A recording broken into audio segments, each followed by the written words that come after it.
राम जी ने हनुमान जी को अपना भाई बतलाया। क्या बतलाया? जोर से बोलो।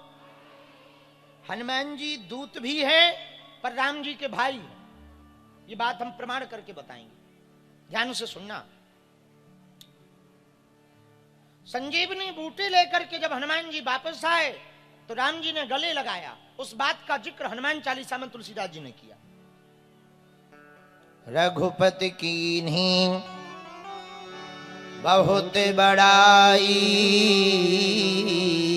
और तुम मम प्रिय भरतहि सम। पर भरत के समान भाई क्यों कहा? यहां एक प्रश्न और है, उत्तर सुनो। बटुक ब्राह्मणों, बहुत काम की बात है। हनुमान जी का अवतार भी उसी खीर से हुआ जिससे राम जी प्रकट हुए। आहा, जब दशरथ जी के कोई बेटा नहीं हो रहा था तो पुत्र कामेष्ठी यज्ञ करवाया। यज्ञ में अग्निदेव खीर लेकर प्रकट भये। महाराज दशरथ को श्रृंगी ऋषि वशिष्ठ बुलावा। वशिष्ठ जी ने और श्रृंगी जी ने आज्ञा दी, हे राजन, अग्निदेव जो खीर लेकर प्रकट भये हैं वो तीनों रानियों में बांट दो। महाराज दशरथ ने वो खीर ली। खीर का आधा भाग कौशल्या मां को दिया, शेष आधा हिस्सा बचा, उसके 2 हिस्सा किए और आधा हिस्सा कैकेयी के हाथ पर रखा। और जैसे ही कैकेयी के हाथ पर हिस्सा रखा, उसी समय एक श्रापित चील उड़ते उड़ते आई और कैकेयी के हाथ पर जो पत्तल पर खीर का प्रसाद रखा था वो अपने पंजों में दबाकर उड़ा करके ले गई, उठा कर ले गई। भागी भागी वह चील चली जा रही थी, लेकिन जैसे ही वो अंजना पर्वत, वेंकटाचल पर्वत के पास पहुंची, जहां अंजनी माता तपस्या कर रही थी, उस दिन सूर्य भगवान को अर्घ्य दे रही थी। पवन देवता ने देख लिया यही वो खीर है जिससे राम जी प्रकट होंगे, तो भयंकर हवा का झोंका लगा और वो खीर उस चील के हाथों से छूट गई, माता अंजनी के हाथों पर गिर गई। माता अंजनी ने भगवान का प्रसाद मानकर उस खीर को पा लिया। उसी खीर के प्रताप से माता अंजनी की कोख में अंजना नंदन श्री अनंत बलवंत हनुमंत लाल जी आए और उसी खीर से राम जी प्रकट भये, उसी खीर से हनुमान जी प्रकट भये। इसलिए राम जी ने हनुमान जी को गले लगाकर कहा, एहा तुम मम प्रिय भरतहि सम भाई, रघुपति कीन्ही बहुत बड़ाई।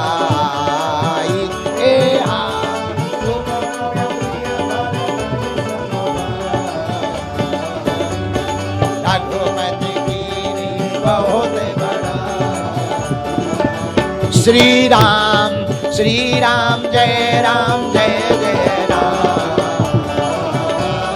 श्री राम जय जय राम। हाँ, श्री राम जय राम जय जय राम। आहा, हनुमान जी महाराज को गले लगाकर राम जी बोले, कैकेयी नंदन भरत हैं और तुम भी हमें भरत के समान प्रिय हो। कैकेयी जी रोने लगी जब खीर चील उड़ा कर ले गई। तो दशरथ जी ने समझाया, रो मत, थोड़ा हिस्सा कौशल्या जी माता के भाग से निकाला, शेष हिस्सा जो बचा था उसमें से निकाला और कैकेयी माता के हाथ में पुनः रख दिया। जो खीर का हिस्सा बचा दशरथ जी के पास, उसके पुनः 2 भाग किए। एक हिस्सा फिर से कौशल्या के हाथ में रखा, दूसरा हिस्सा फिर से कैकेयी के हाथ में रखा और दोनों को इशारे में कहा, ये दोनों हिस्सा सुमित्रा को दे दो। दोनों माताओं ने 2 हिस्से सुमित्रा को दिए।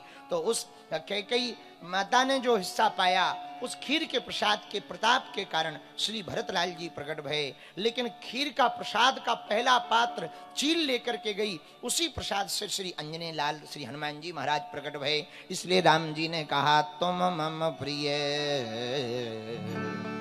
भरतहि सम भाई, रघुपति कीन्ही गाओ बहुत बड़ाई।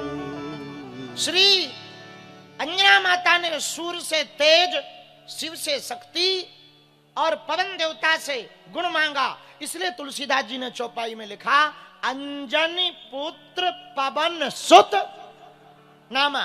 बोले पवन देवता का ज्यादा हाथ है, ना वो चील के हाथ से झटका मारते, ना ये राम जी के भाई बनकर हनुमान जी प्रकट होते। इसीलिए तुलसीदास जी बहुत चतुर है, हमारा ऐसा मानना है। इसीलिए तुलसीदास जी ने केसरी सुत नहीं लिखा, क्या लिखा? अंजनी पुत्र पवन सुत